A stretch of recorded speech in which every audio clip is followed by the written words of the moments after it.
एक नई वीडियो के साथ आज मैं फिर हाजिर हूं। आपका होस्ट हो दोस्त विक्रांत जोशी। आपका स्वागत करता हूं मैं रिव्यू मास्टर में। दोस्तों, आप लोगों ने खबर में तो जरूर सुन लिया होगा कि रशियन मिलिट्री को उनके S-350 डिलीवर हो चुके हैं, जिनको वित्यास भी कहा जाता है। और इसकी घोषणा पिछले ही दिसंबर 2018 में की गई थी कि 2019 के अंतिम हफ्ते में इनको डिलीवर कर दिया जाएगा रशियन मिलिट्री को, और ऐसा हुआ भी। और आप जानते हैं कि S-350 S-300 को रिप्लेस करने के लिए ही डिलीवर किए जा रहे हैं।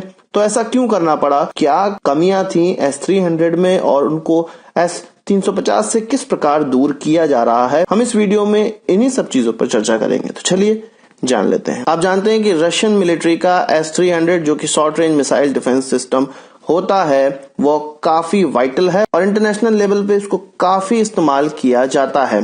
पर इसकी एक प्रॉब्लम यह है कि यह सोवियत समय का डेवलप किया हुआ है और विगत 20 से 25 सालों में इनमें काफी चेंजेस किए भी जा चुके हैं, पर यह चेंजेस उस काबिल नहीं थे जो कि नए एयर डिफेंस सिस्टम में होने चाहिए। और एक समय के बाद इसमें लिमिटेशन आ गई थी कि इसको अपग्रेड अब नहीं किया जा सकता था। इसलिए अल्माज आंते जो कंपनी इसको बनाती है उसने यह सोचा कि एक नया प्लेटफॉर्म डेवलप किया जाएगा जो कि सोवियत सिस्टम का या सोवियत समय के सिस्टम का अपग्रेड नहीं होगा, बल्कि पूरी तरह से एक नया सिस्टम होगा और जिसके द्वारा वो S-300 PMU-2 को भी आसानी से रिप्लेस कर सकेंगे। वित्यास सिस्टम में कमांड पोस्ट होती है जो कि 50K6E कही जाती है। इसके अलावा इसमें 50N6E रडार का इस्तेमाल किया जाता है और 50P6E लॉन्चर का इस्तेमाल किया जाता है। इसके द्वारा 16 एयरक्राफ्ट को एक साथ ट्रैक किया जा सकता है या 12 बैलिस्टिक मिसाइलों को एक साथ ट्रैक किया जा सकता है। इसके उलट S-300 में इनकी संख्या केवल 6 की थी। यह केवल 6 टारगेट्स को ट्रैक कर सकते थे। वित्यास में 12 9M96E मिसाइलों का इस्तेमाल किया जा सकता है जिनकी मारक क्षमता 120 किलोमीटर की होती है।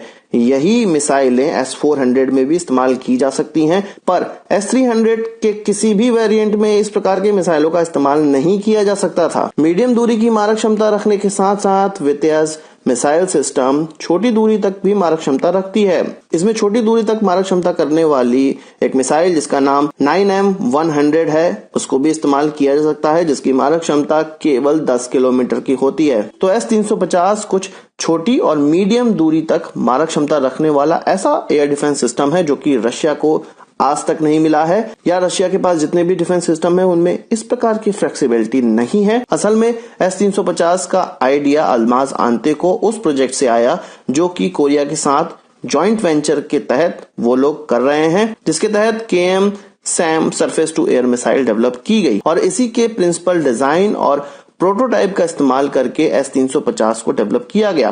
पहले यह माना जा रहा था कि इसको 2016 या 2015 के अंत तक डिलीवर कर दिया जाएगा, क्योंकि 2013 में इसका पहला सफल परीक्षण किया गया था और उसी समय के मैक्स एयर शो में भी इसको दिखाया गया था जो कि मॉस्को में आयोजित की गई थी। पर बाद में इस सिस्टम की डिलीवरी की डेट अपडेट करके 2019 के अंत में कर दी गई। ऐसा क्यों किया गया? क्योंकि अमेरिका अपने पैट्रियट सिस्टम PAC-3 को अपग्रेड कर रहा है और रशिया चाहता था कि उनका सिस्टम किसी भी मायनों में अमेरिका के इस सिस्टम से कमतर ना हो या उनके सामने उनकी टेक्नोलॉजी ऑब्सलीट ना कही जाए। हम जानते हैं कि S-300 को कई वेरिएंट में बनाया गया और इस्तेमाल किया गया और विदेशों में या विश्व में सबसे ज्यादा एयर डिफेंस सिस्टम में कोई सिस्टम इस्तेमाल किया जा रहा है तो वो S-300 है। पर रशिया का यह मानना है कि S-350 भी उसी प्रकार से कामयाब हो सकता है जिस प्रकार से S-300 हुआ है और ग्लोबली रशिया की नजरों में कुछ बायर्स हैं जो कि उनके इस सिस्टम को खरीद सकते हैं। इनमें इंडिया, आर्मेनिया और वियतनाम सबसे अग्रणी देश हैं और उनका यह मानना है कि S-400 से S-350 ज्यादा चीपर पड़ेंगे और शॉर्ट और मीडियम डिफेंस सिस्टम के लिए ये अच्छे सिस्टम की तरह सामने आएंगे। अगर इस सिस्टम की बात करें तो इसकी जो मारक क्षमता है वो 60 किलोमीटर तक की है और अगर एल्टीट्यूड की बात करें तो 30 किलोमीटर की हाइट के ये किसी भी टारगेट को नष्ट कर सकती है। अभी जो इसकी प्लेसमेंट है रशिया में कहां होगी इसके बारे में बहुत ज्यादा जानकारी नहीं दी गई है, पर यह माना जा रहा है कि सीरिया में अवश्य इसको डिप्लॉय किया जाएगा। आज की इस वीडियो के लिए बस इतना ही। आशा करता हूं कि वीडियो पसंद आया होगा। आपको एक बड़ा थम्स अप जरूर देंगे। इस वीडियो संबंधित कोई सवाल या सुझाव हो कमेंट बॉक्स में जरूर लाइएगा और यदि आपने हमारा चैनल तो सब्सक्राइब नहीं किया उसे भी कर लीजिए, क्योंकि हम इस प्रकार की वीडियो लाते रहते हैं। नमस्कार, थैंक यू, जय हिंद।